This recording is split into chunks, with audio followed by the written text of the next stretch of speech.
Good evening. Calling to order the Board of Finance meeting on November 20th. It's approximately 6:02 p.m. Any public comments? No public comment. No public comments, seeing none. Tony, Board of Finance. Okay. Finance report. Okay, thank you.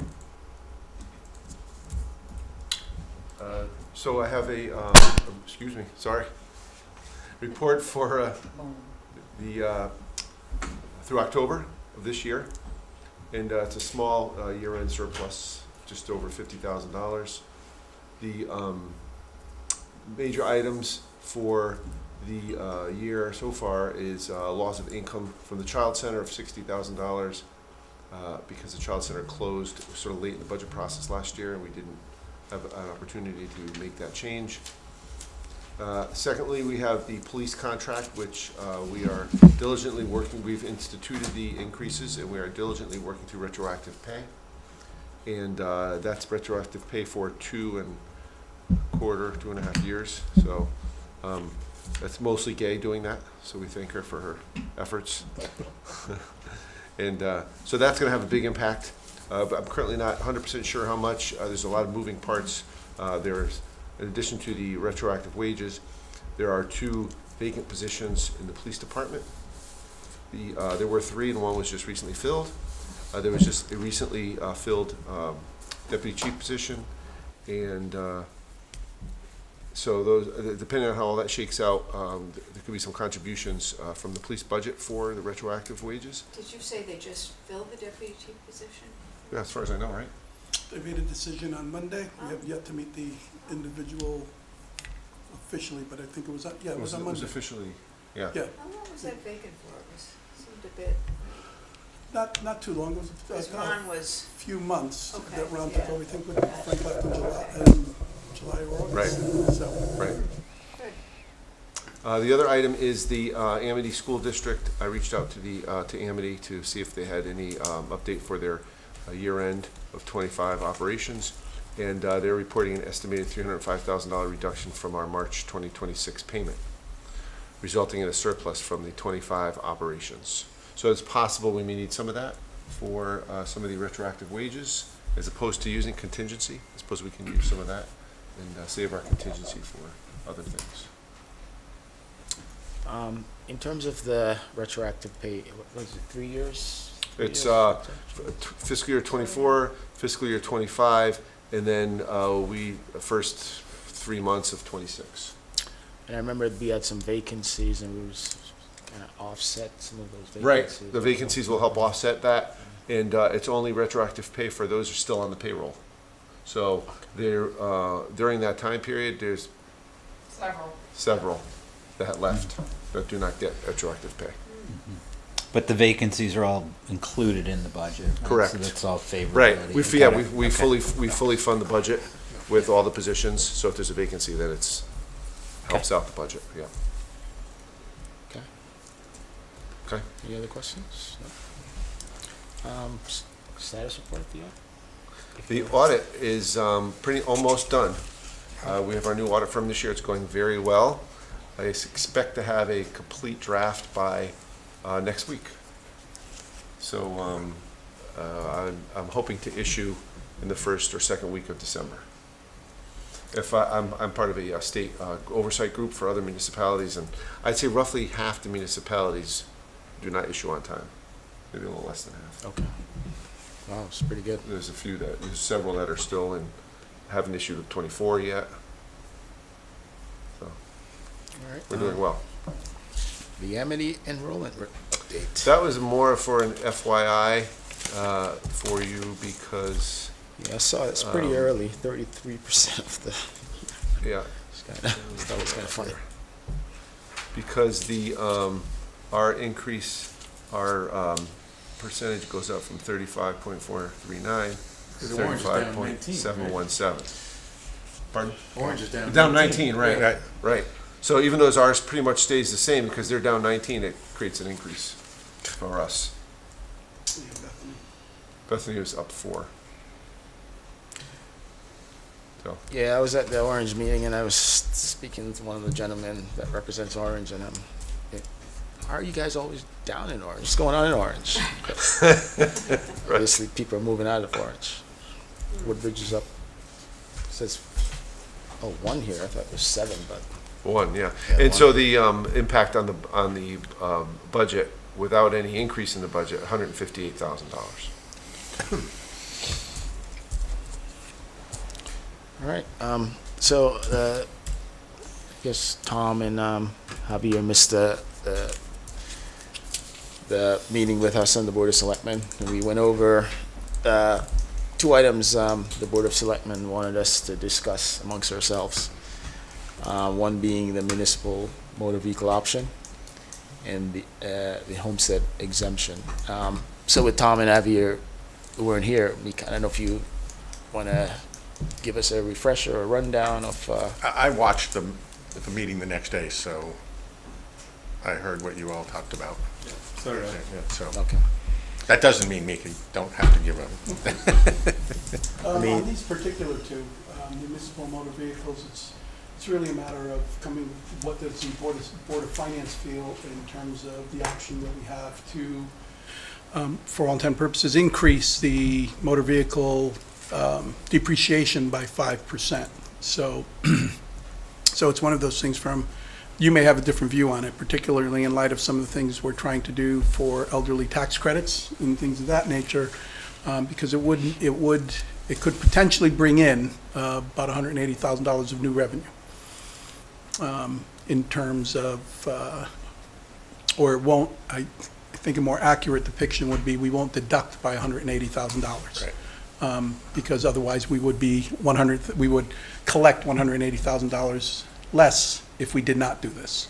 Then we did the previous year. Right, so it's really, I really felt it was something that the Board of Finance should communicate and discuss and see if that's something. The Board of Selectmen seemed to feel like they did not want to move forward with that. They wanted to leave it the way it is. There was also discussion, and there has been discussion on the state level, that you never know if things are going to change. So, things may change as time goes on, but the Board of Selectmen felt that in light of a lot of what's happened with taxes in our town most recently, even though this would mean it would mean that autos don't depreciate by an additional 5% this year. It's not an additional tax, it just means that They don't get the they don't savings get the that they would savings. have. They don't get the savings, correct. So, with that. But, and sorry, if memory serves me correctly, that the Board of Selectmen did vote to increase the senior tax abatement in Yes. terms of the cutoff. The elderly and disability tax abatement, there is a public hearing called for December 4th for the public input on that. So it hasn't actually been done, it's just that you voted to go to Voted public. To take it to the next step, correct. And that's usually- we would be increasing the budget for that particular credit by about $110,000. So in theory, doing this depreciation thing would offset that. Could, In theory. correct. Exactly. Okay. Yeah, that's looking at it a little, it would essentially pay for that. My question on this is, it would apply to the October 24 valuations? 25. Okay, so it would not, 25, yeah. just 25 is all we'd be looking So for. it's not retroactive, but it's not going back. the savings was calculated off of the October 24. Right, just to So- illustrate. To illustrate it, got Yeah. it, got it. So that's Yeah. not a real number, it would be whatever. Correct. All right, so And then. it's a number that's a moving number because it totally depends on how many people buy new cars. Right. You know, and so that could change. So it's truly just an estimated number based on previous amounts, Right. 24 numbers. So the grand list would increase, Mhm. right? And we wouldn't take that out of the mill rate for 26? I mean, that's where I was, isn't it a wash? The grand list doesn't increase, it's the taxable amount Okay, against the grand list increases, okay. And it, does if it, if they choose that option. and does Right. it affect so I have a car, it was if I buy a car this year, the state says you value it at, is it 80% of? 85% of First increment is MSRP. 85. That's where we start. Correct. The state is saying, if I bought my car last year, you've already done that at 85, but they're saying that this year we could choose to say, oh, we're really digging it at 90 so that All of you're the staying at increments, 85, all of the increments go up by 5%, correct? Correct, or one time. correct. When you say one time, I'm not sure what you mean. Well, I'm saying that well, It's until you change it. until the state. And the issue about we don't know what Hartford is gonna do, meaning what exactly? One of the reasons that this came to fruition was very specifically because when they put in they changed the process. They changed to this MSRP model. Once they did that, there were towns that Lost a lot. lost a lot. So there's still, this helps, but it still doesn't recover what they were collecting with the previous model. And And what I understand, In addition, during COVID, they made that decision to cap the mill rate, which also caused people to take a big Correct. hit. so and again, since then, they've done a number of different things with motor vehicle. It stands to reason they may continue to tweak this in such a way as to make sure that they're caring for some of the concerns on the parts of other communities. There's nothing imminent, there's nothing that's been, I don't know of any proposed bills or anything along those lines. So the curious thing with motor vehicles is it majority impacts folks with new cars. Someone's driving a newer car, an older car, the person with a newer car pays more. But I always say, okay, if we're going to increase our expenses, it's always good to figure out how we'll pay for those expenses. So if this works, but it'll disproportionately affect a guy driving a Range Rover versus someone driving a Toyota, I mean, from a Board of Finance perspective, a recommendation to the Board of Selectmen would be if we could find a way to supplement any increase in relief we're going to give to seniors or residents, we need to figure a way how we'll pay for it. And if that it means increasing motor vehicles, where to me it sounds like a line item transfer. That's where I netted out, Right. out of it, Okay, right? So net zero?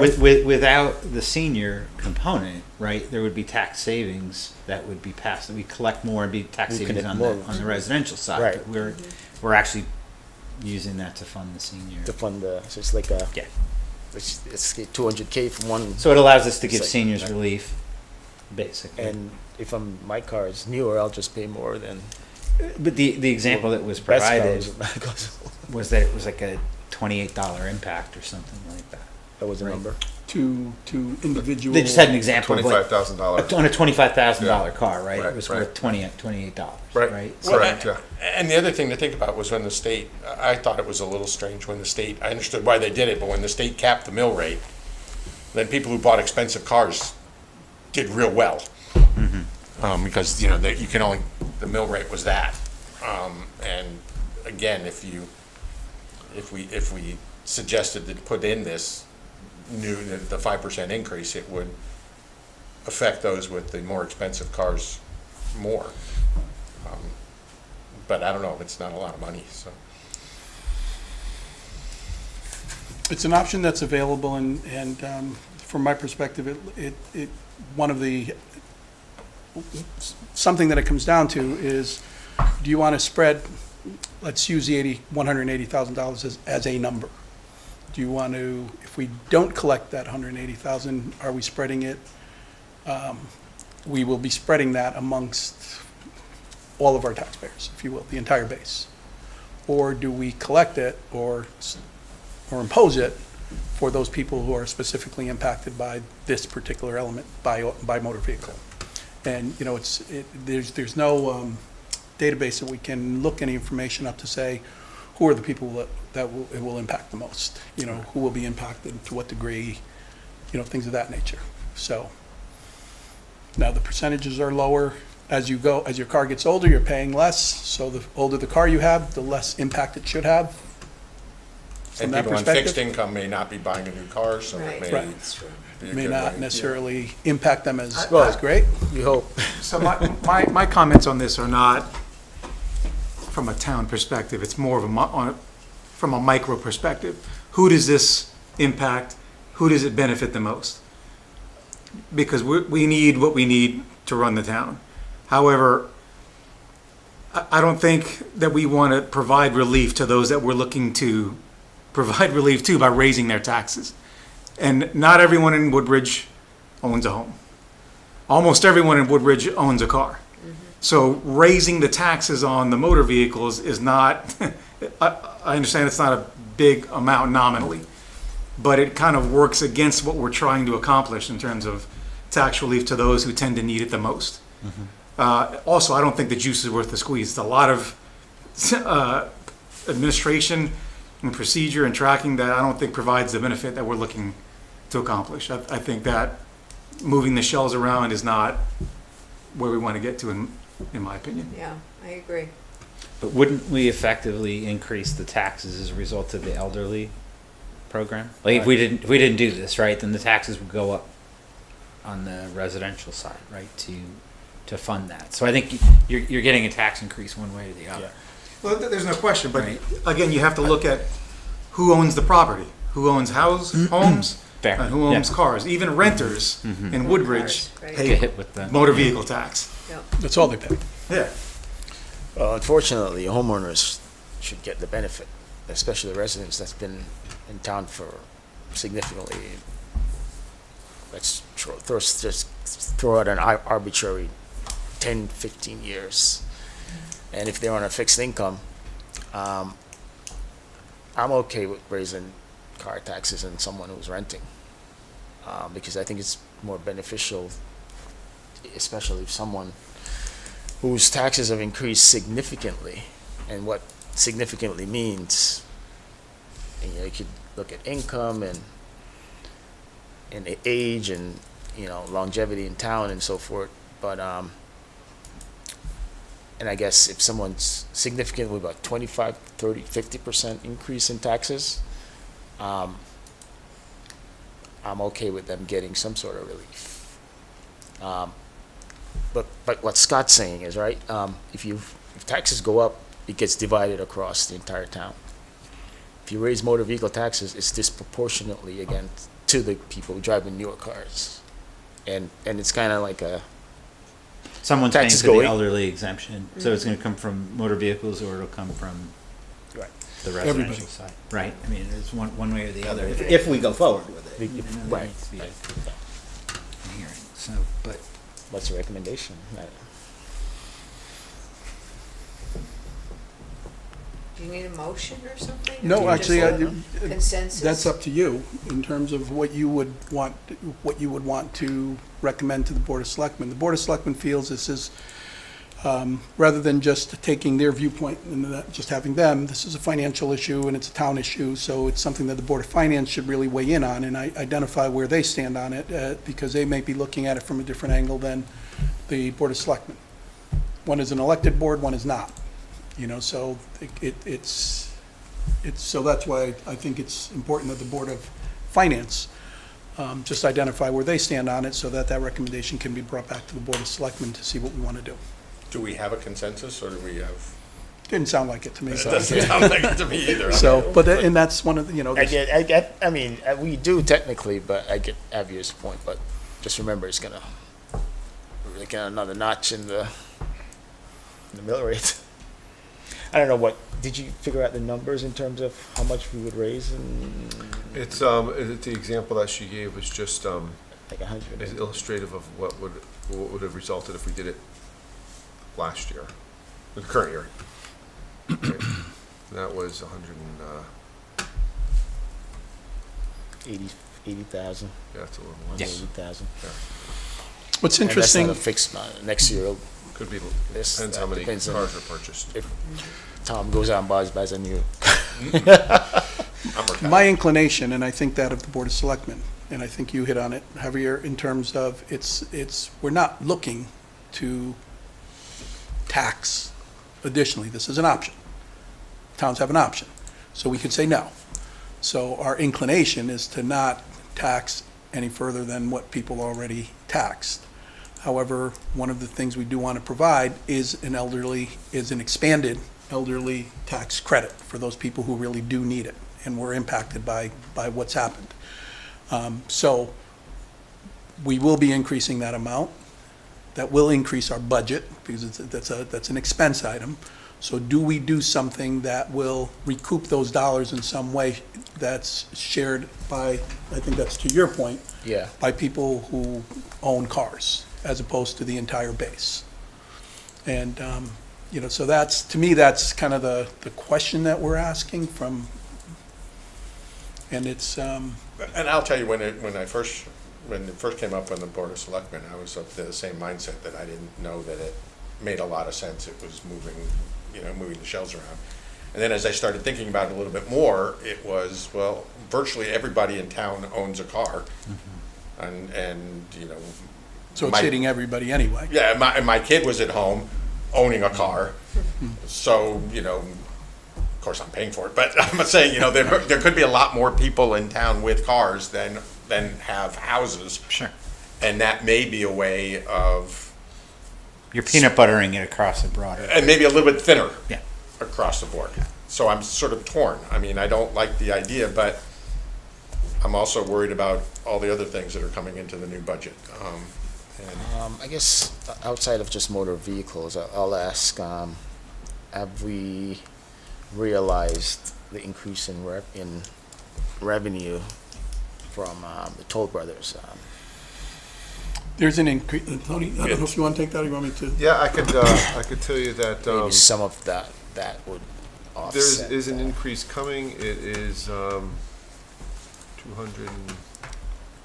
220,000, I think. It wasn't as much as I had hoped it would be. You and me both. Those units completely sold at this point? You're about I'm wondering 80%. as of what date that is, because that's as of October 1st, is it not? Correct, And October 1st. They weren't yeah. finished construction with the second phase Right. What Right. we as did of is, October 1st. yeah, they weren't. Exactly. And That's unfortunately, correct. what we did, the way that we tax is obviously on CO, on It is. certificate of occupancy. Yeah. So 226,000. what we identified is, okay, how many COs did we issue between 24 and 25? October 1, 24 to September 30th, 25. How many COs did we issue? Because we know we're going to tax that one. That's what we looked at. That's what the correct, number that's what that based is. on. So The probably COs like is for- 35, right? No, unfortunately, it's more like 11 On the first half? on the phase one? entire thing. Got it right So here, hold on. it's, yes. And That's the there's information no- we're getting back. There's no continuous updates on that as the COs get issued, right? Yes, our building department tracks that, if that's what you're asking. My question is more towards Marcia, like, she doesn't go reissue a tax bill. Like, I think there's a supplemental tax bill that goes out in January, right? So it's as of October 1st, and then I think she'll send a prorated one if something is like in between. Is that what you're So wondering? since October 1st Right. of 25? Yeah. If there's a new I believe CO, there's I believe she that sends would trigger a tax bill. I believe she said there's prorated. 1, 2. If there's a portion of the year, then it is prorated, but anything that's with the CO central, with the certificate of occupancy as of October 1, 2025, they're getting taxed full. There's You know, 14. full value. But that individual may have they may have done it in a way that there's a portion, like last year, they may have paid a portion because it was 3 months that it was in, Did you say But my- 14, Tony? 14 certificates. Yeah, that sounds about right. Yeah. And there's 24 from the year before, the previous to that. So where the math just befuddles me, 38. frankly, is I know there's ultimately going to be 70. And I know that there's approximately 60 of them that are already sold. But as was pointed out to me, sold isn't CO. So there's some of them that aren't even built yet that may be sold. So Right. you're not collecting anything on those. You're collecting property, or land, Right. or minimal. So, my expectation, like yours, Tom, was those things were selling like hotcakes for a while. Right. So you expect that we would have gotten more, but this is what we have in terms of the calculations that we're looking at. That doesn't include, the numbers Tony has given you does not include construction fees, which is probably close to Building another. permit fees, it's 4,000 to 6,000 a piece So, for each one. so there was, So, you know, But perfect. those, but that, it's 4,000 to 6,000 each one for all the ones they're doing work on, Right. which is greater than the 14 number. So, Right, correct. So Yeah. there's- It's at the beginning when they start to do the work. Yeah. They get the permit and they. so we're somewhere, we Get a expect fee. somewhere between maybe $300,000 and $400,000 by the time all is said and done. Okay. Not as much as what we were hoping for or thought or projected, honestly. I projected something higher than that. So, brings us back to our topic of conversation. Got it. So, you know, in a perfect world, assume they're fully sold and we're collecting taxes, that's enough revenue to offset the homestead and The senior, you mean? The senior abatement. Senior- and- senior. and They're that- elderly. And we were hoping it would do more than that, so I would hate to have it break even. Well, it's just sort got to of do break more than that. We've got a significant increase in our police I budget know, with the right? contract. I mean, we've got the schools, you know, it's, That's why Yeah. I'm saying, that's why I'm really torn, because this is, the state has given us an opportunity to bring in approximately $180,000. And, or at least. Right, otherwise, we'll have a tax increase on the senior, right, right? So, Cost. I mean, if we don't do it, if we don't do it, there's, we're going to pay it, right? So it'll come out of motor vehicles, or it will come out of the residents. Residents, Right. everybody.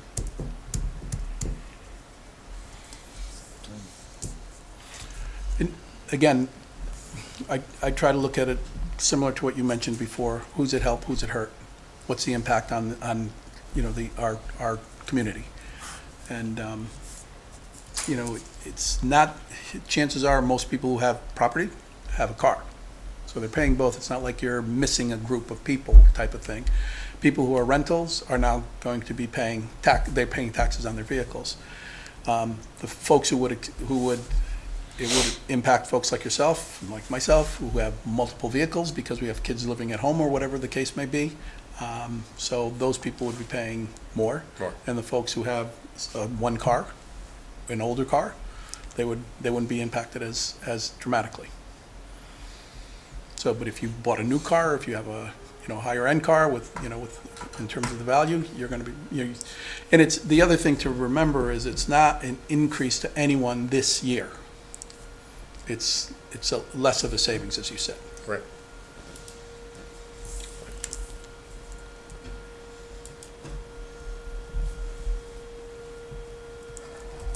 I mean, I don't know if we, I don't know, Misha, when you go back to the Board of Selectmen, do you have a sense as to what we're all thinking?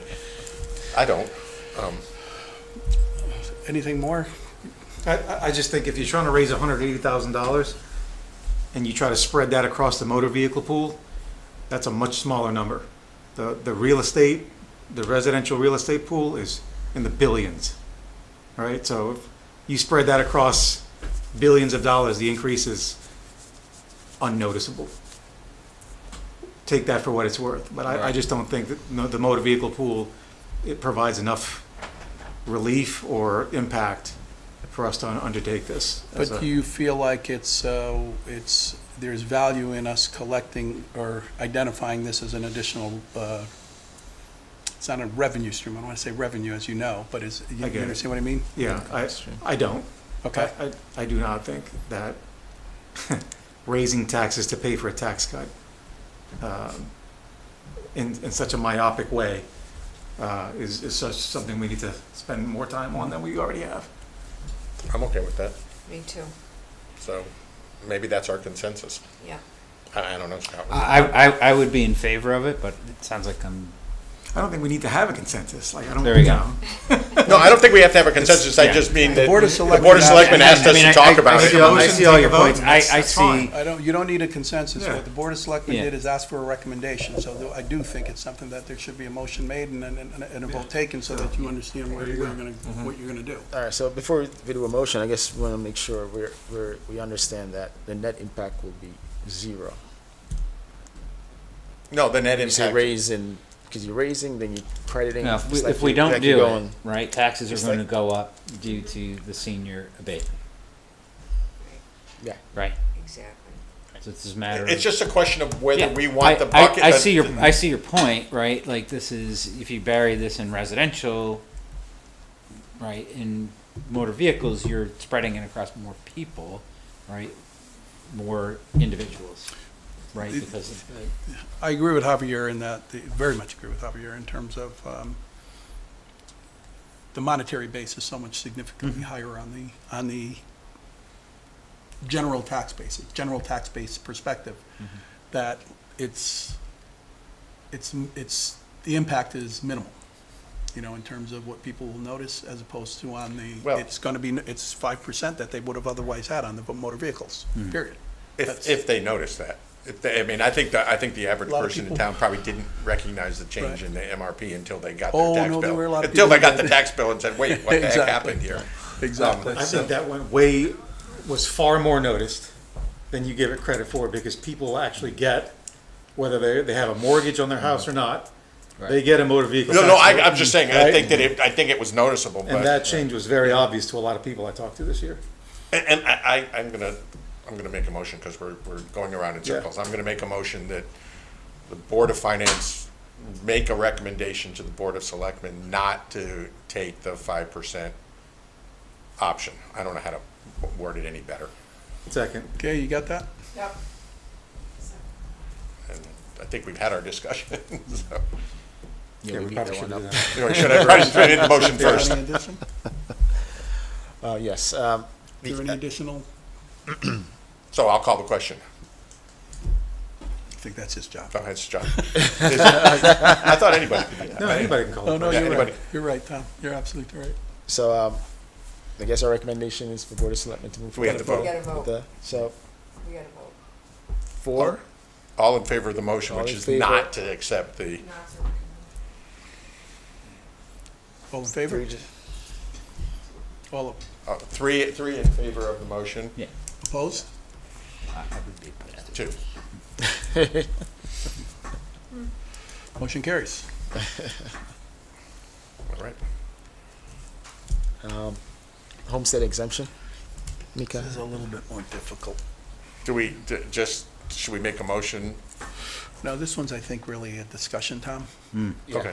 I don't know that it's gonna end up with a motion, so if Okay. it does, it'll be as a result of the discussion, I feel. Okay. We've looked at the homestead exemption as a means by which we could, in essence, rebalance the impact of revaluation. When revaluation done, it takes into market considerations, and whatever the market says is what happens, and that's that. And so we felt that the homestead exemption could potentially provide us a means by which we can redistribute that revaluation in such a way as to have decreased the impact, the significant impact it had on a particular level of home values, of homes here in our town. In talking to our legal teams, and talking to our assessor, and talking to the consultants we work with, and talking to other towns, there's very little clarity in terms of whether it can truly do that. There's potential that it can, to a certain extent. There are concerns from a legal perspective, because if you can, apparently there's capability, and it's hard to say for sure, because there's nothing that says you can't do this, but it doesn't specifically say this is what you need to do, that there's your opportunity to, for example, say we're only going to do this for homes between X and Y, value. And if you do that, our legal team has been very clear that yes, we don't know what the legal implication is going to be on that, because it's something the state said you could do, but nobody has ever done it. So if a resident Susan says, hey, wait a second, you excluded me, why do they get the benefit and I don't get the benefit? That's a real potential. And so they're concerned about that, the litigation portion of what could result from doing something along those lines. Sorry, Mika, can I just interrupt for a second? For those people who are listening who may not know what the homestead Good point. is, can we just, at a very high level, review? Yes. Homestead exemption is a very recent statute from the state. I think it's, I want to say PA 24, it was in 24. So PA 24151, I believe, is the statute number, public act. And what it allows a municipality to do is impact on assessment values somewhere between 5 and 35%. And that means that you can reduce the actual assessment values on homes by that amount. It doesn't, it's a paragraph, so it doesn't get go into into much detail. significant detail in terms of what you can and can't, or how you can and can't, or what the implication is. I know there's other states who have used this, Massachusetts in particular, who we've reached out to and talked to them, but they operate it in a different way. Illinois has done some things that have been really kind of creative, if you will, and some other places as well. Here in Connecticut, there were a number of municipalities that were looking at it, none of whom did it until New Milford. New Milford was the first who actually put it in, and New Milford's a very unique situation because they're going into their revaluation. So they've made this, they provided, they drafted an ordinance for this to allow it, but they haven't defined what it's going to be specifically because they're going to wait to see what happens with revaluation. And then they're going to decide what they, if and how this impacts it. When you look at a straight percentage, it's hard to imagine how it helps the people who you're trying to help. Because everybody realizes if you say we're going to reduce everyone's assessment by 5%, all you're doing is you're reducing your grand list by 5%. And the mill rate goes up. And the mill rate goes up, but everybody gets the benefit of 5%. But you know. isn't in the homestead exemption the ability to sort of say, this is the criteria for properties that, and my understanding is it has to be a primary residence. I don't know if the statute says a certain, I don't think it says a certain value of the size. I can't remember if there's something about the size of the lots. But the bottom line is that I think it allows a municipality to sort of set the guidelines for who would potentially get this, with some legal questions about if you set the guidelines such, can someone come back and say, why was I excluded? Is that right? Anyone who's not a primary, Well, anyone who's not a primary, that the state has excluded them, because the state statute Right. specifically says must be a primary residence. right. But the other restrictions that a municipality put on are more up to the municipality, if I But New understand. Milford, it seems like they just left it at primary residence, right? It's the same exact thing So, as the so state it is statute, yeah. benefiting the primary residents at the expense of the non-primary, right? The commercials and Well- and everyone else. I mean, that's my concern, Scott, when I first read about it, was that if we're trying to do economic development and we do something that then the businesses don't have access to, and I'm not saying I want this or anything else, but if we get to the point where we increase the amount of rentals, then those are excluded as well. And Well, it's a detriment to an attempt to increase affordable housing Right. as well, right? So we know that that's a priority. So right, 'cause my thing is, I think earlier in the year, we established these principles, right? That we were not going to try to redistribute the tax burden, right? I mean, so to me, that's what this does. Say again? I'm sorry. I didn't. Earlier in the year, based on watching prior meetings and everything, right? We said, as a principle, we don't want we don't want to try to redistribute the effect of these revals, right? I don't, when you say we, who, the finance? we didn't, Board of Finance. I'll put words in your mouth, Scott, tell me if I'm wrong. When it was decided that we weren't going to phase in Right. the revals. But that doesn't change anything. I mean, yeah, I don't think that the principle was we weren't going to do that. I think we just said it wasn't gonna be. Well, I mean, but one of the principles, as I understood it, was we did not want to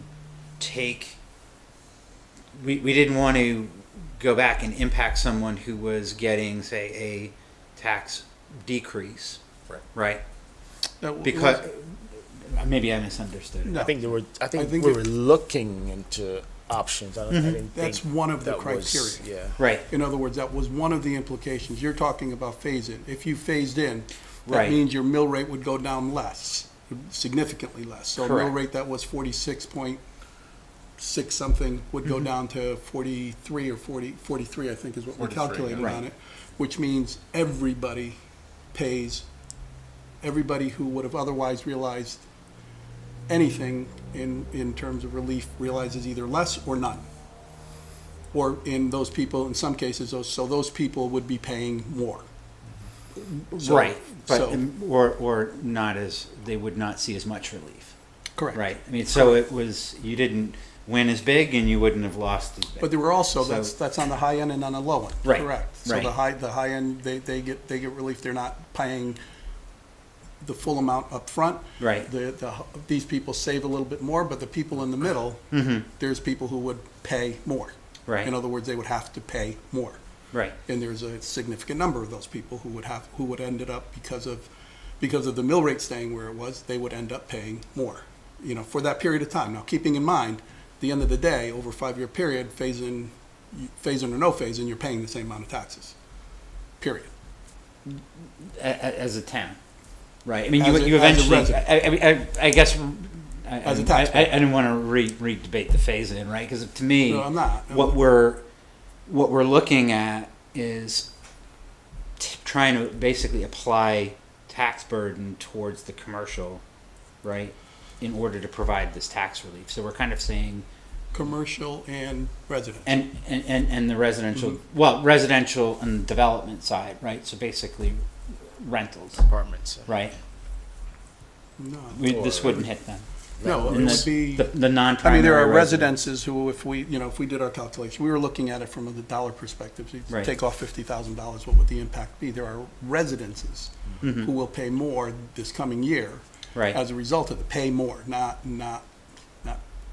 pay less of, or, you know what I mean? It's like they would pay more than what they would have otherwise paid. Got that.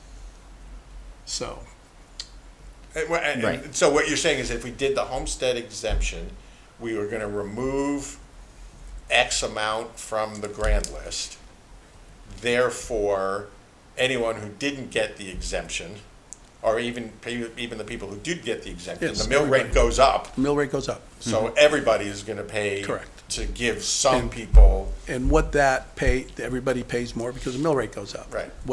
And I shouldn't say that because some people could pay less depending on Right. how the homestead exemption works out. Right. The percentages work out.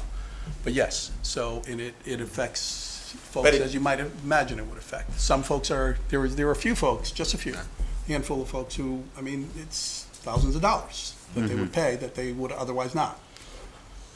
Not a significant number. but if New Milford that was is the doing only it with one the who 50,000. is thinking about doing it, or who passed an ordinance that would allow them to do it, they haven't necessarily done it.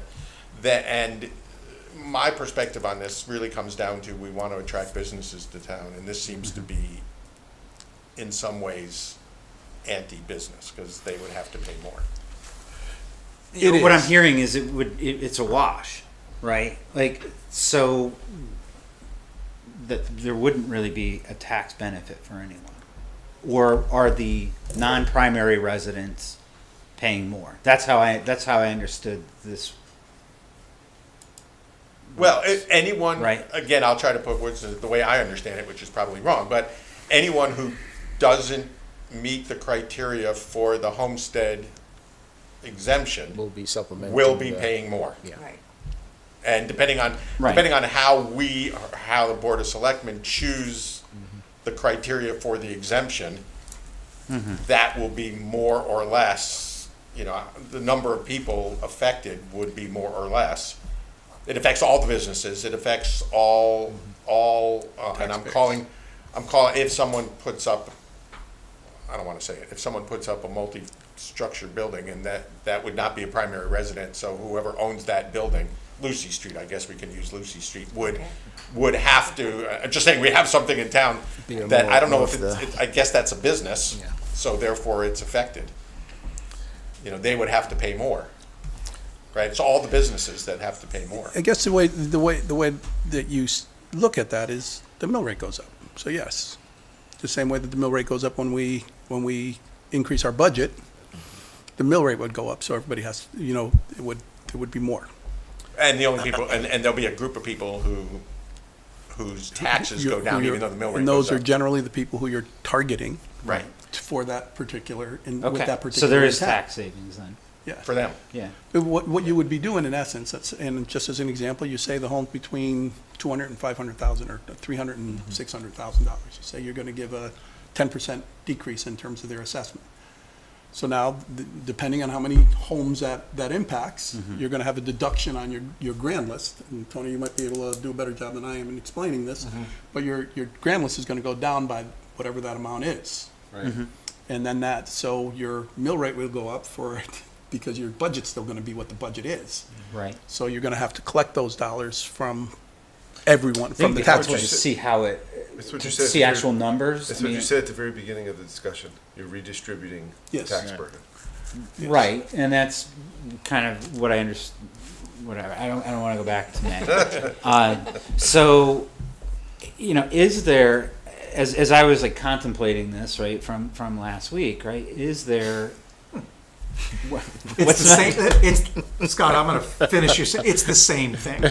It's just slightly different, right? Right. And the homestead includes, on the negative side of the redistribution, somehow homes that could have potentially been excluded via a phase-in. Right. It's just the populations are different. Right. But they're all redistributions of tax The liability. phase-in is entirely different for one very important reason. With phase-in, you don't pay less over 5 years.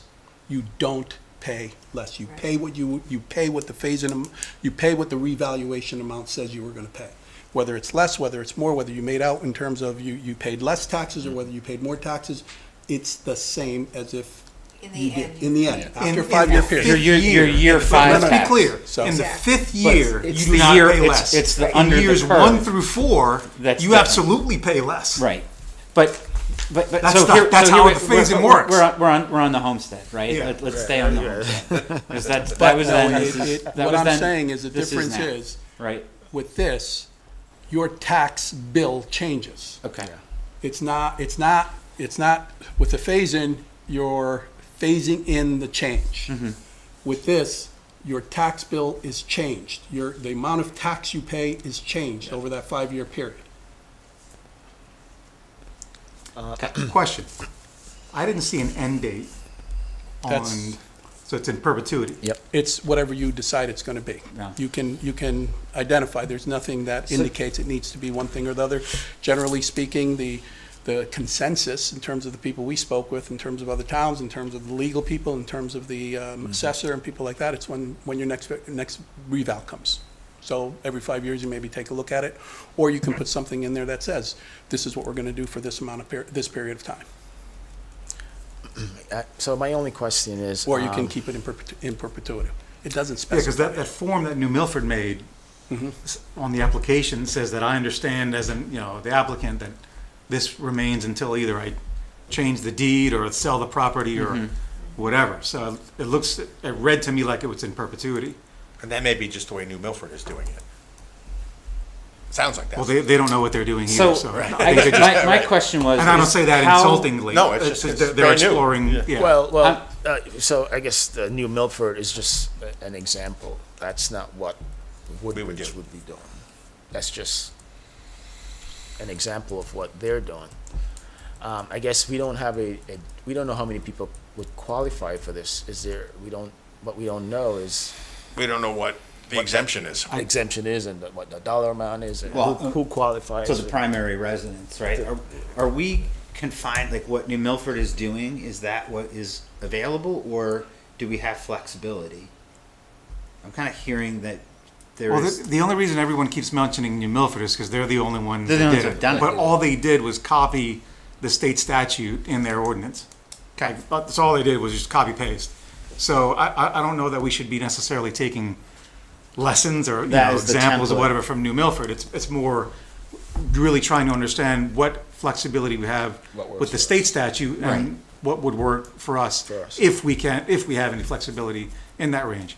To your point earlier, Mika, I would much prefer a number rather than a percentage be allowed in this. And if we exempt the first, $50,000 of your property, then that to me provides the benefit to the person who's assessment came in at $150,000, that's a third off their assessment. I'm like, that's a real difference versus someone who's $1 million and what's 50,000, I don't care, that's great, but I would love it to be a number, or if it was a percentage that could be capped at a certain, nominal dollar amount, I think that would allow us to tailor that benefit to those who need it the most and exclude those who really, not exclude, but minimize it for those that don't. So if I'm understanding what you're saying, the statute says we can exempt between 5 and 35%.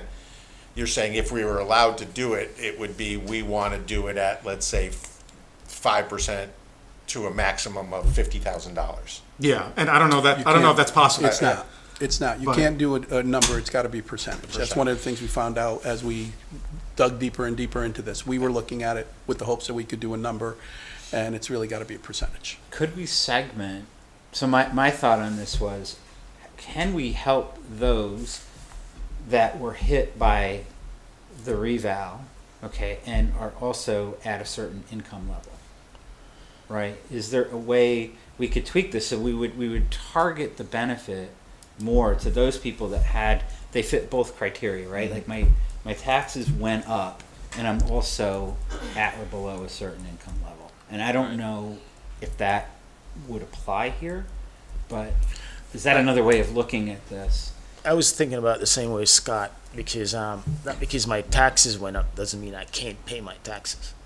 Correct. So I mean, it's a group, right? I can complain about my taxes, but I making $1 did million, I see- can pay my taxes. I noticed Fairfield is doing something, and I think this is around elderly, but they're doing something where they defer.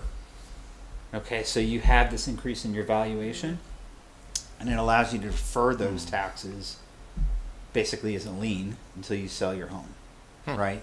And that's a way that they're working through this. So I don't, like I said, I don't know if there's a way you go right to, like, these are the people that were really hurt by this, right? Because your balance sheet looks good, your house just went up, right? Your cash flow is Horrible. negatively impacted by this, right? So I don't know if we have that flexibility to go in and say, here is how we would tweak it, right? In order to be more direct, instead of giving like a blanket benefit to everybody, whether or not they need it, right? And then who's going to pay for that? The non-primary. I guess right? the contrarian argument to the income portion is, I hear folks complain that we have the same house, you live 2 doors over, and my taxes are higher than yours. We're the same. We're in a colonial, or we're in a Cape, or whatever. How do you solve for that? So do you also factor in the significant increase? Let's say Tom's house taxes have gone up 50%, and the average is 20%. Does Tom qualify for an exemption? Bring him down to at least close to the average? It would seem to me if we tied it to the reval, we would know what segment of, as we know, right, what segment of the houses during the reval got hit the hardest. I was one of them, so it's ranches built around 1970 that got hit. I don't know if you can do that. I don't know. I would We like have the numbers. We have the data in terms of how I mean, I people just were don't know impacted. how much flex. I would like to tie it to how long you've been in town, because I think one of our concerns is we don't want the seniors selling their houses because they can't afford the taxes. I don't know if that's homestead or if that's simply a tax relief program. Yeah, I don't For know. example, what you described is something that we have looked at in terms of tax deferrals. You know, you stabilize your taxes, you don't pay any more tax, you put a cap on taxes, and basically you put a lien on the property for the taxes until such time as they sell the property. Or there's tax caps that also just simply freeze the taxes for people who have been in town for so many years and are of such and such an age and such and such an income. You know, there's programs that allow you to very specifically target. One of the reasons we're doing what we are with the elderly tax credit is because we know though that's a segment of the population that was impacted by this. And so we're doing something very specific for those individuals. It's hopefully what we're doing with the expansion is what helps them, because we're only increasing the tax credit amount by $200. $200 is $200. But, you know, it's, at least that's what's recommended right now. But it's also increasing the breadth. You're It's reaching include- more people. Correct, and that's Right. what we're hoping, that's exactly what we're Right. hoping this will do, is help more people. But that's, it's a limit, there's a But limit. it's in more terms- than the elderly were But hurt by this. it's not gonna help, Right. And you know, teachers who just got crushed, and Right. and we'd like to find a way to help them as well, Right. is what we're trying to figure out. Homestead seemed as if there was a creative enough capability within Homestead for us to do some things that might address that. Like, for example, if you do the 50,000, which is what we were looking to do, and I just use that number because that's the number we've been using for an example. If you do it for anyone, there is no litigation issue. You treated everyone equally. You know what I mean? But if you're doing a percentage for everyone, again, no litigation issue, but you're also not doing what you want. You're not reaching the people that you want. So if you target it toward a particular segment, now you leave yourself open to, and is that gonna be a problem? I don't know. We don't know. We have no perspective, there's no experience, there's no indication here, so. That's part of the problem, right? Because it's new enough that there's no Correct. case law to figure out what Correct. might happen. But there's a lot, I mean, other states have been doing this for quite some time. Everybody's flavor is a little different, you know, they're not stated the way Connecticut is. Connecticut's pretty broad, you know, in terms of, so. So I guess as the Board of Finance, our recommendation is this is a good thing. I'm glad, Mitra, you're thinking about this stuff. And I think what's missing though is the dollar amount, which we probably don't know yet, and how many people, and the plumbing in terms of how this would work and what we're. We worked on some models that we used for dollar amounts, 40,000, 50,000, where you can put in the dollar amount and you can kind of model it to see exactly what the implication was going to be to the tax base. Tony's working on changing that to a percentage. Okay. So once we get that, we can send that out to the, And what's the to the team. percentages, 5 to 35? 5 to 35? And we were thinking of, what we did is we looked at, okay, so what's the medium, what's the average price of a home in Woodbridge? Take that, what does it take, what percentage is required to get to $50,000? You know, so Right. you look at that percentage, and I think it was 11, I can't remember exactly what it was, might be, whatever it was. And that's, you know, so what we can do is we can at least send you the worksheet that shows all the data, that, you know, the data in terms of what your point is, so who was affected how. Right. And what it shows you is specifically the home, you know, just the type of home, so we know that it's gotta be, let's see.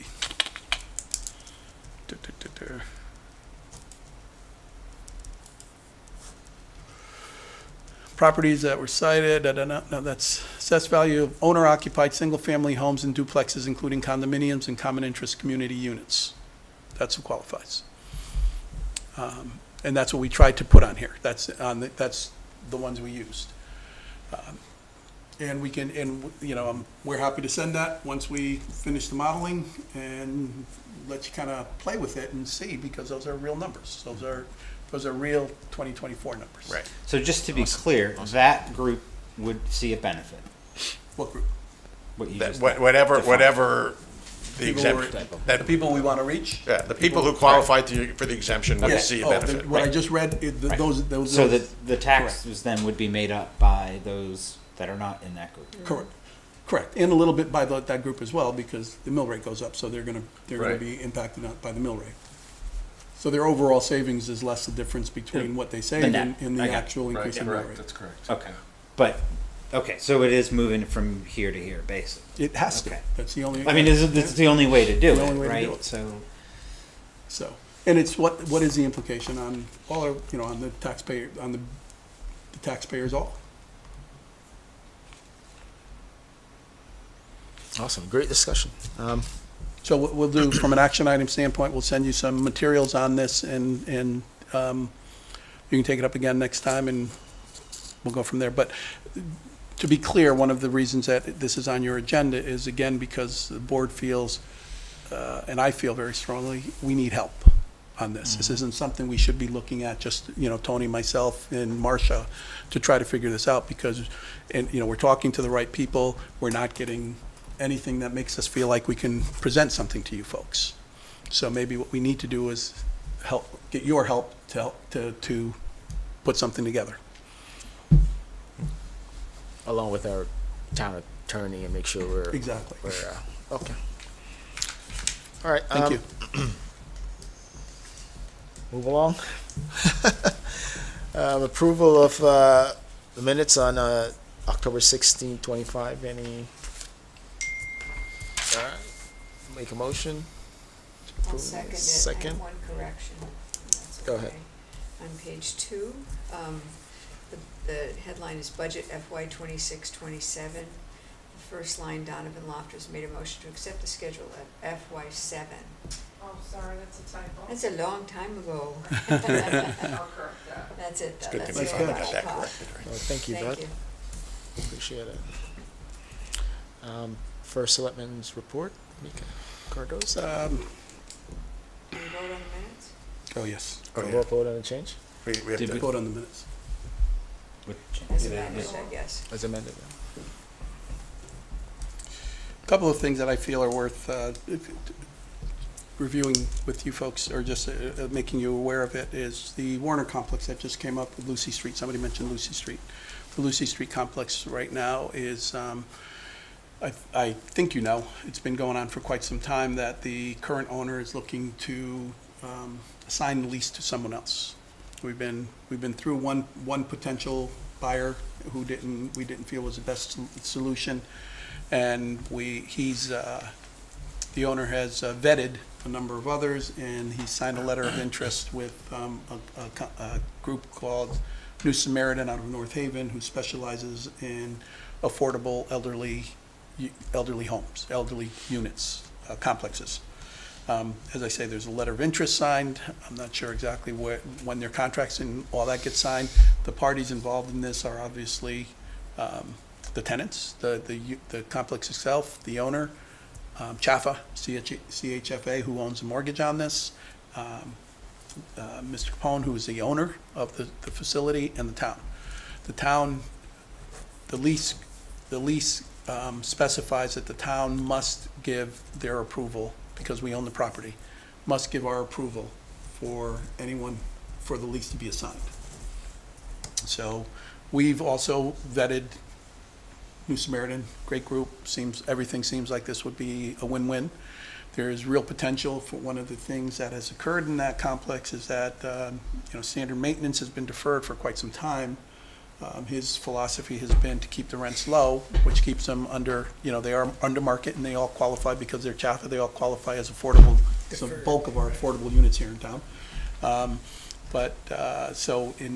He wants to, he likes stability in terms of his tenants, so he hasn't raised, but he hasn't had money for maintenance, and the place needs a lot.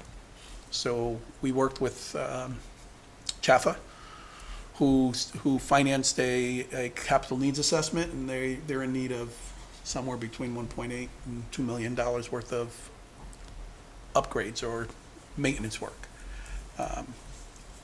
There is a means by which you get all the planets lined up and everybody's in agreement and everybody's on the same page, where we extend the lease, they extend the mortgage, the new owner comes in, does what they do, and part of the deal, there's tax credits associated with the overall transaction that provides through Department of Housing monies, capital influx of dollars for us to do exactly what this place needs, and that's to upgrade it. So they're in the amounts of $1.8 to $2 million. So it appears to be a win-win. Now, one of the things that's required in order for New Samaritan to take this over is very specifically, all the units need to be deeded as affordable. Currently, there's only 6 of them that are deeded as affordable. So they would all have to be deeded as affordable, which means the current resident has to meet the guidelines associated with affordable housing. So New Samaritan is going to do informal surveys, voluntary surveys with the tenants to see what the implication is. I talk to these folks a lot because they attend the meetings that I have on a regular basis over at the senior center. And the general sense is that there's not going to be a lot of impact to a lot of the folks there, very many of the folks there. If it's any, it's a handful, that's what they feel. We don't know that. Obviously, the last thing we want to see is anyone who has to move out of their home as a result of what we're trying to accomplish. It may happen. New Samaritan works with those individuals, if it does, to find them a place, et cetera, but it's not something we want to see happen. So we're hoping that we can avoid that. Where the Give a finance. sense as to when New Samaritan will have a sense as to how many of those folks don't Probably need within I'd say by January, Tom, by like the end of January.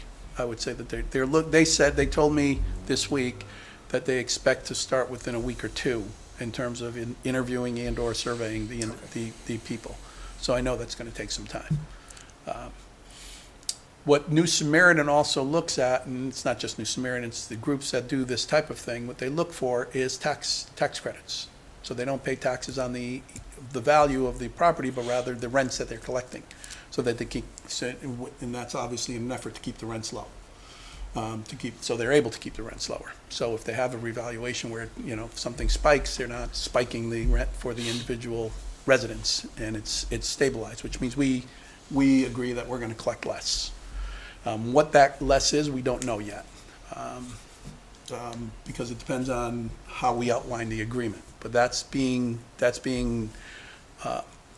there were, I think it's Wallingford, New Canaan, and there's one other town that New Samaritan has worked with, that they've done similar deals.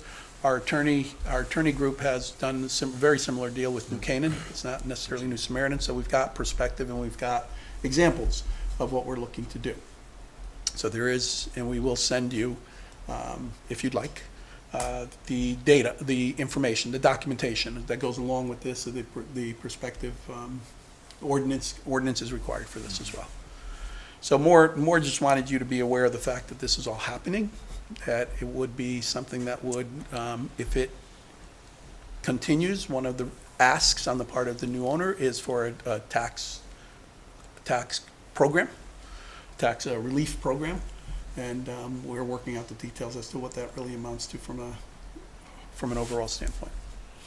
But what it also means is, and this is what I keep my eye on, is it means better landlord and maintenance, much needed maintenance done on the building itself, so the tenants, the residents make up. So. Yeah, and it's important to keep those existing units, whatever that number is, keep the rents low, or And it needs a complete refresh, and this is probably the only way to pay for a complete refresh. How many units are in? 30. 30, so, and we also go from 6 to 30 for D. Correct. Now, it doesn't grow our affordable unit base, although there may be some opportunity, because if we do this, it's in a different program. We're looking into that to see if we can have it add to our number as opposed to, but right now they already, from an 830G standpoint, we might be able to get these added. From an affordable housing count standpoint, they're Doesn't change anything because they're already paying. they're already in that category. But they could potentially help us from an 830G standpoint. We're looking at that as well. And I'm trying to figure out, I saw that I was trying to read the housing bill. God bless you. It's not easy. And there was talk about, because I know you guys were talking about it as well, that we trust New Samaritan, you vetted them, that they're gonna keep the maintenance up. But how do we avoid change of, leadership, and suddenly there's one washing machine for the building, or, there's whatever going on. And I thought in the housing bill, the reason I'm bringing it up is because I thought in the housing bill, they were saying that municipalities of certain size, which we're well below, has to have what was it, I don't remember. Fair rent Fair rent authority. Yep. Authority. Yep. That regional. and we would subscribe to the regional. So there would be a regional It one, would right? actually, and right now it doesn't exist. There Right. is nothing. They call the first selectman's office. Yeah, right. You know, when the washing machine doesn't work. Right. So, Well, you know, God bless you. You goes have a down there good with the phone. wrench and. You go and fix it for him, it's very nice. No, but that's your only recourse Right. right now, and we call, and we're in a good position with the landlord. He seems to be responding to us, because obviously we're in the midst of a transaction. He wants you to be, You he know, wants to we sell the wants- building. He wants this something to happen, so he's been responsive, so he has been responsive when they've come to us and we've gone to him. But it's, the situation isn't gonna get better. And so the reason I was bringing it up is only from the Board of Finance perspective. If we have one of these authorities or a regional authority, is there a financial burden to support We don't know those? yet. Okay. We don't know yet. SCROG was, the South Central Regional Council of Governments is our council of government who this would be under. They just had a meeting on Wednesday, and those discussions are just starting in terms of understanding what the implication is gonna be in terms of doing that, where the funding is gonna come from.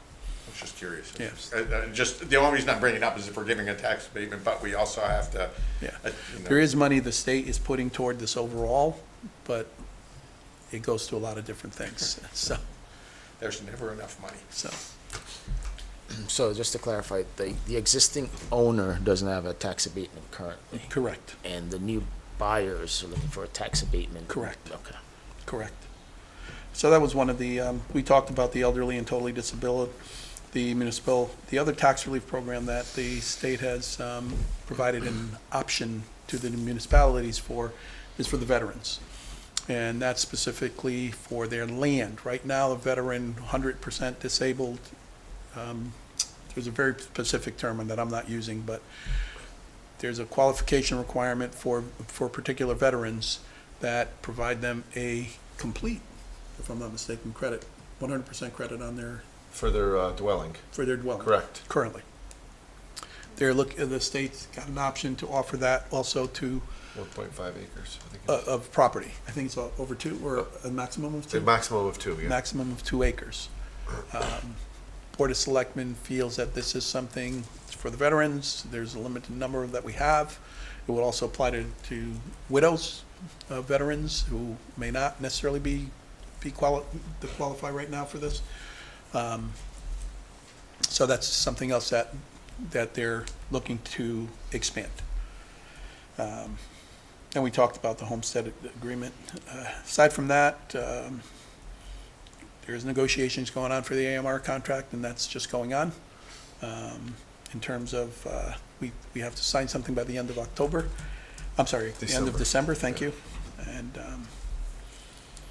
as everyone knows, we're heading into the budget season where Tony and I have started to speak with different departments themselves and different, responsible parties in regards to how this may be a little different this year. And we're looking at, one of the things to consider from this board's perspective as we meet together is we have been speaking for a while now about, for example, combining and consolidating our human services and our recreation departments. And I'd like to consider that from a budget perspective this year. So it's an additional layer of consideration that we need to consider. When you mean consider that, is Tony gonna model that? Like what does that mean? Do we know? Yeah, so we would model it in your, most likely when the Board of Finance meets to discuss the budget. So we're still gonna hear their individual Yeah, budget presentations? Yeah. And then are they gonna prepare like a pro forma combined Most budget? Most likely, I would prepare the pro forma Okay. combined budget With their input. with as a base, each individual budgets. Thank you. Yeah, and in the first year, most likely would be more of an effort to sort of combine them, and then the second year would be more, I'm thinking more of the efficiencies and the reductions and changes. So you're- One of the things we plan to do is identify different positions and different programs and see if they fit and how they fit and if they overlap, what we're gonna do with them. So Right. there will be some recommendations that will say, okay, this was here, this was there, line item. That might either be joined and or eliminated, that type of thing there. And we'll be going over that ourselves. Right. Present it to you, and then work, and we'll be working with the departments involved as we do it. But would there be an opportunity, I'm just trying to understand what you said, Tony. It sounded to me, and I probably misheard you, that if the decision was to merge the two, you don't expect much saving in year one. Correct, that, I wouldn't anticipate much. But it's possible during the budget process, if we like the model, that we might be able to. There could be some, well, each, might be able to don't forget, suggest. each department is preparing, and I've had discussions with many of them, along with their budget request, a way to get to a zero increase. Right. As you requested. So, they're taking it seriously, and there's a lot of good discussion going on, and you'll see a lot of information about that. Great. So you could certainly implement those, suggestions. As part of it. As part of it, yeah. I have a question, Tony. I don't know, maybe I'll lean on you for some recommendations that's gonna allow us as a Board of Finance to be able to have a deeper dive into some of the budgets. Okay. Because I think just waiting for the presentation may not, is there a way to give us more time? So in terms The of more the- complex budget, not all for you departments. to be but- able to review the budget, you mean? Yeah, Yeah, so my suggestion is, to ask questions and leverage everyone's time and, you can certainly, so value here, just, versus. do you mean, more meetings with the presenters, or more meetings with their board? Just the numbers. If we could get them sooner. So Cause I- cause- they're due the 2nd of January? Cause for example, right, let's arbitrarily, I'm gonna say, someone say, okay, I don't know what my energy bills are, but if it's November, I mean, you could do a trailing 12, you could, Yeah, you could you estimate that. annualize it, Yeah, right? So we shouldn't be waiting until, so, if that makes sense. so. I'm just trying to figure so out, January is such a tight, a lot of the Window. bigger departments have commissions that they have to go to. The library commission, the recreation commission, the police Services. commission, slows, okay. fire commission, so that slows down the process. Human Okay. services. Right, Human Okay. Services Commission, Yeah. those are, all the smaller Okay. departments will come in pretty quickly. Right. It's all those larger departments that have to go to commissions, and sometimes they have multiple meetings, and especially this year, they're putting I together just plans. want to make sure so everyone's can add some value versus So listening to a you're- presentation. You and get the then back to back presentations, and you set the schedule on the presentation, so you can certainly, you could, like, when you review that, you'll get the Board of Selectmen recommendations by the end of February. By March 1st, they have to file them with the Board of Finance. then, okay. Then you'll have a month and a half to, at least a month probably, to 5 weeks, to review the information, to have multiple meetings, to call back departments if you Okay. want to present again, or to ask, follow, you have a lot of flexibility on Okay. what to do during that period. You don't just have to have one meeting or 2 meetings and then decide on the budget. Okay. Would it be helpful at all to actually schedule something that you just put tentatively down for a follow-up meeting with whoever you might want to speak with at some point? So you have it on the calendar, everybody knows that it's there, and Placeholder, yeah. if you don't need it, you don't have it. Right, But that's if a you good do, idea. Also, are you talking about the interviewing department heads and things that? afterwards, those in other or- words, hearing all the In presentations. January, we're gonna hear all the presentations, Presentations. we'll ask some questions, I'm Right. sure we're gonna think of more questions, and if And I'm then- understanding correctly, why don't we schedule some meetings? We do have that Tuesday, February 3rd. I'm looking, thank you, Gay. Oh, you're She welcome. just gave me the schedule. March. Tuesday, February 3rd. Oh, right, is yeah. An extra meeting if we have it. Now, Okay. SNOW, and we don't need that meeting, Mhm. maybe that we could hold for all of us to make sure. But I think it's worthwhile to potentially look at calendar in February as well. Further, right. I'm Just so- talking about maybe interviewing other departments where we Right. feel we didn't get enough, perhaps that. And Right, then- right. And then in addition, your idea is good. Do it in March as well, something. Because we have to put it together. I'm sorry, I could pull it up on my phone, but I didn't print it out. When is, What's the date? Friday, March 20th is the Board of Finance preliminary recommendations, Right, so, so. you basically have until, Take it, yeah. so- The 28th of April is the preliminary budget hearing on the calendar.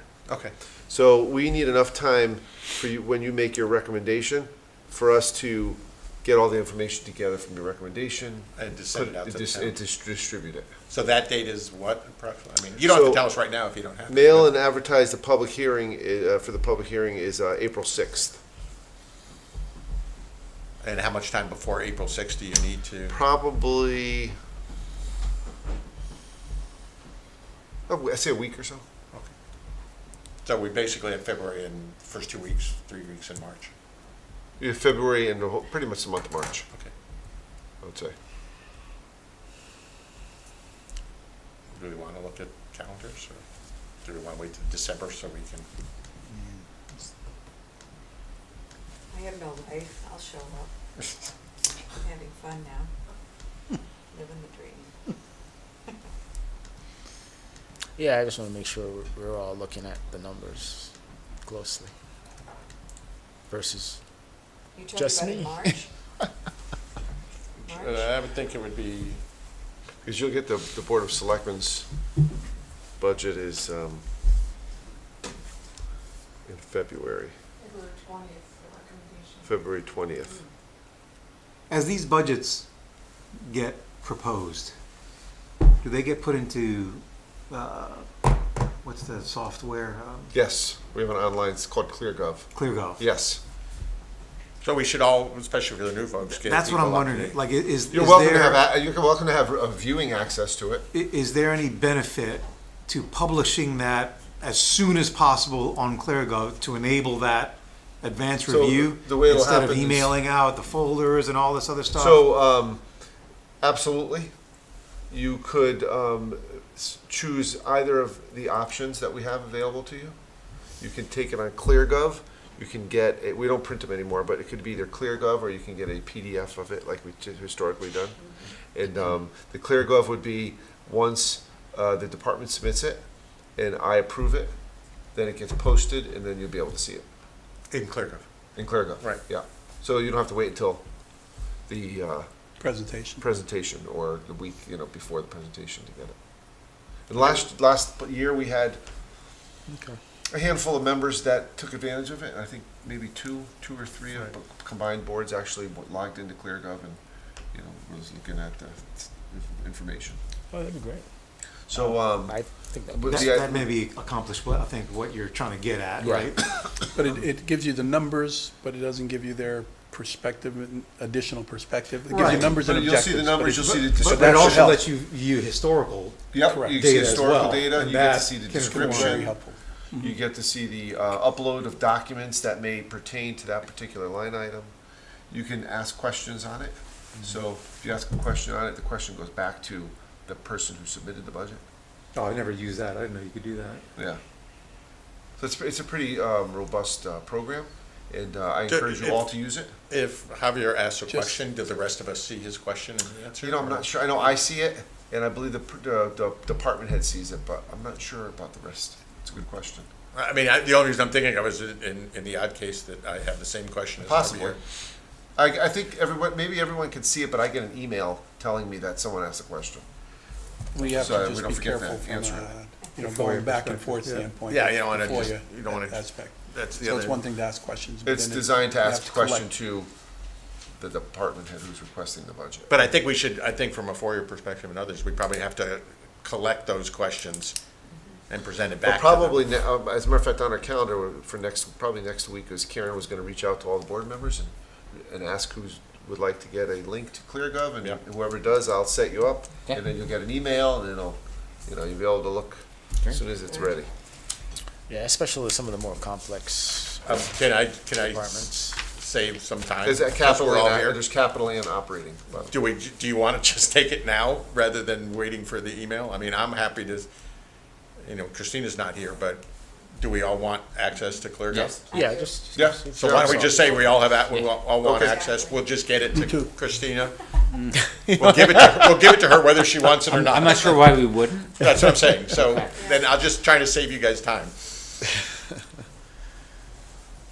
All right, I'll just move on to the next, item on the agenda, liaison reports.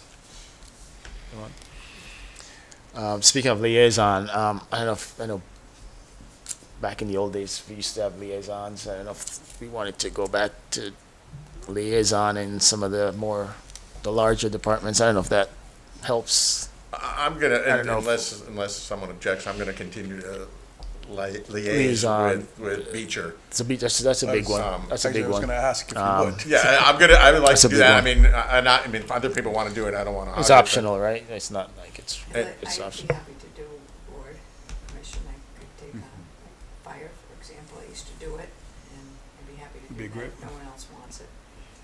And just give you a quick update every month. And I think that's important, we kinda lost track of that. Right. Something that we'll probably reinstitute on Board of Selectmen as well, to It some was my degree. fault.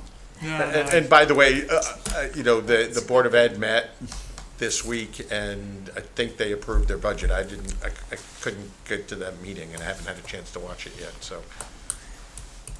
They have more, that was the superintendent's, I think, so I think there's more to go, so I hope so, please but yeah. plug yourself into that. Yeah, I'm gonna, So, thanks. Do we have a liaison on Amity? So I'm on the finance committee. Okay.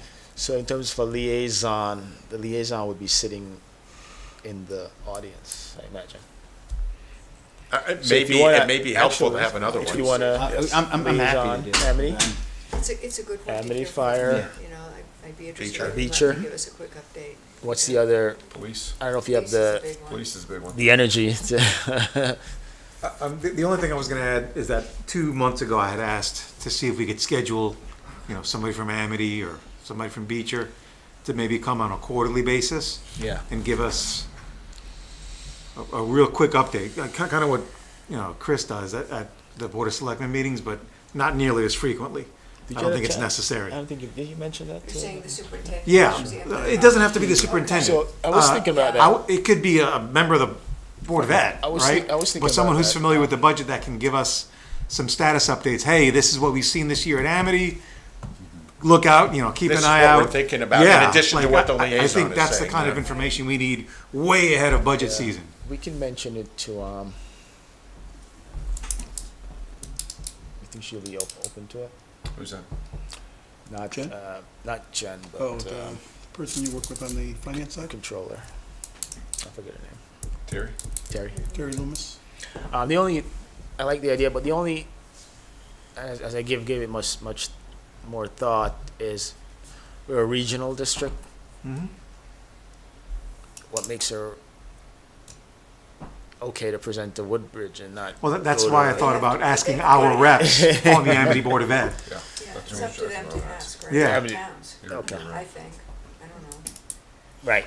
Ideally, I think it would be great to have somebody from finance, from their finance, reps on or, the board but would they have don't to necessarily know strategically that what's going on Yeah. until, so, but the, So I we'd don't have think to- there's any problem with asking the Board of Ed, just the I members. mean, in some ways, it may be good for us to ask the Board of Ed members to come quarterly, because then we can ask them questions, or we can give them our concerns, There's a better idea.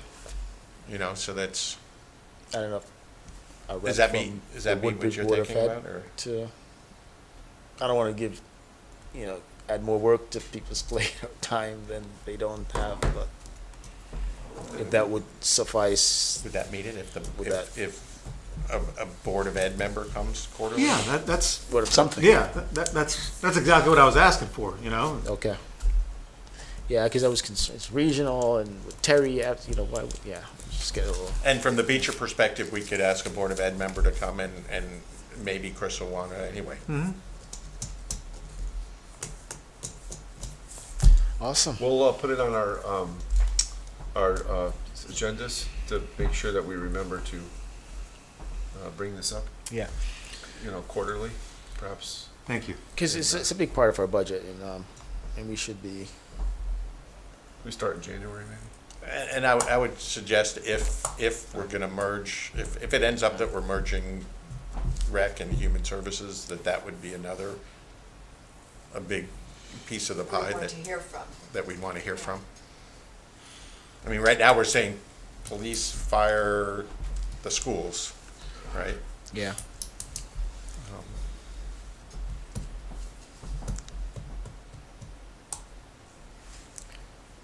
To be determined.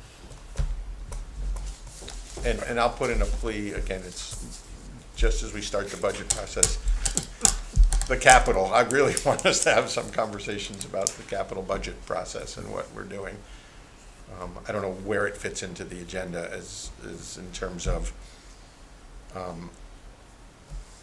would like, and it may be a Board of Selectmen, Board of Finance thing, but, you know, before we have the capital budget presentations, I think we need to have some conversation about Capital. capital.